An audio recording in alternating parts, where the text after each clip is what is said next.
بسم اللہ الرحمن الرحیم اللہم صلی علی سیدنا و مولانا محمد النبی الامی وآلہ و صحابہ بارک وسلم صلاۃ و سلام علیک یا رسول اللہ صلی اللہ علیہ وسلم۔ میں سدا بہار اسلام سے مخاطب ہوں۔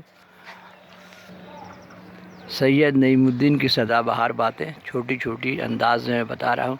سرکار غوث پاک اور ان کے والد صاحب کا واقعہ۔ اللہم صلی علی سیدنا و مولانا محمد النبی الامی وآلہ و صحابہ بارک وسلم صلاۃ و سلام علیک یا رسول اللہ صلی اللہ علیہ وسلم۔ سرکار غوث پاک کے والد صاحب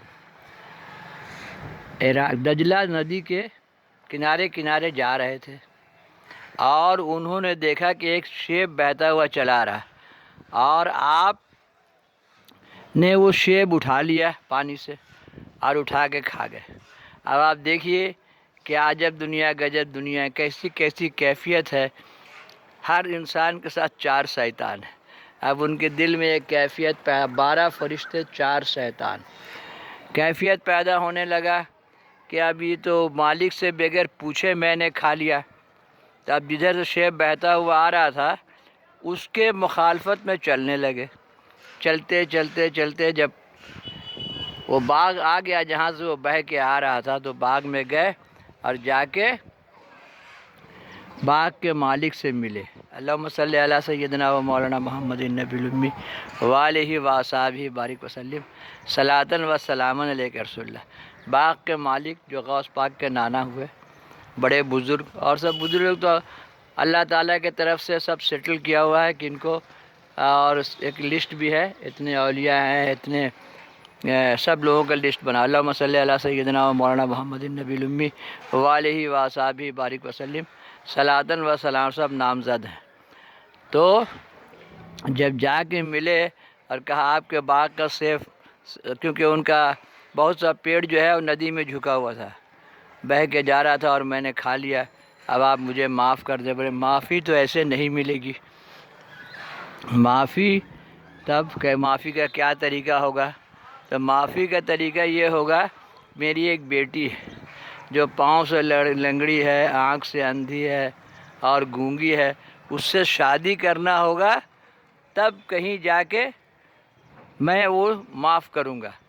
دیکھیے کیسا کہانی۔ اللہ اور غوث پاک کے نانا یہ بات کر رہے ہیں، آپ سوچیے۔ اللہم صلی علی سیدنا و مولانا محمد النبی الامی وآلہ و صحابہ بارک وسلم صلاۃ و سلام علیہ۔ کیسے بھولے بھالے لوگ۔ تو آپ راضی ہو گئے، معافی کرانا ہے۔ سوچئے ہم لوگ اللہ تعالیٰ سے اپنا گناہ معاف نہیں کراتے ہیں، یہاں تک کہ کہا جاتا ہے کہ سوچ سوچ کے ان سے مل کے اپنے گناہ معاف کرائیے، جن کے آپ مجرم ہوئے ان سے گناہ ضرور معاف کروانا چاہیے۔ اللہم صلی علی سیدنا و مولانا محمد النبی الامی وآلہ و صحابہ بارک وسلم صلاۃ و سلام علیک۔ ہم کو اللہ سے گناہ معاف کروانے کا فرصت نہیں، استغفار پڑھنے کا فرصت نہیں۔ تب اب معافی ہو گیا، معافی کا بات طے ہوا تو ابو صالح رضی اللہ عنہ والد غوث پاک، ان کا نکاح ہوا، اور جب نکاح ہو گیا تو کوہبر میں آپ دیکھیے اتنی حسین و جمیل، اور نہ گونگی ہے نہ لنگڑی ہے نہ اندھی ہے، اب باہر نکل آئے، بولے کچھ غلط ہو گیا۔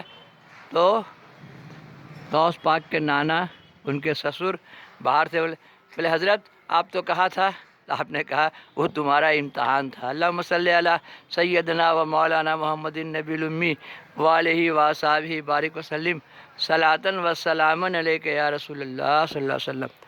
تب آپ دیکھیے کہ غوث پاک کی والدہ، یعنی اندھا ہونے کا مطلب یہ ہے کہ شرعی طور پر کسی بھی نامحرم کو نہیں دیکھا ہے نا، اور لنگڑی ہونے کا مطلب ہے شریعت کے خلاف کسی راستے پر نہیں چلی۔ اب گونگی ہونے کا مطلب ہے خلاف شرع کوئی بات نہیں کیا۔ اللولی ہونے کا مطلب ہے خلاف شرع کوئی کام نہیں کیا۔ اللہم صلی علی سیدنا و مولانا محمد النبی الامی وآلہ و صحابہ بارک وسلم صلاۃ و سلام علیک یا رسول اللہ۔ اور جب غوث پاک سکم مادری میں تھے تو آپ کی والدہ تلاوت جب لڑکا ماں کے پیٹ میں ہو تو تلاوت قرآن ضرور کرنا چاہیے، جتنا اس کو یاد ہے تلاوت قرآن ضرور کرنا چاہیے، قرآن ضرور پڑھنا چاہیے۔ تو آپ غوث الاعظم پیران پیر دستگیر کی والدہ قرآن پڑھتی تھی، اور آپ کی ولادت تک جتنا پارہ انہوں نے پڑھا غوث پاک مدرسہ میں جا کے اتنا پارہ سنا دیا۔ اللہم صلی علی سیدنا و مولانا محمد نبی الامی وآلہ وصحبہ بارک وسلم صلاۃً و سلامً علیک یا رسول اللہ۔ اس لیے قرآن ضرور پڑھیے۔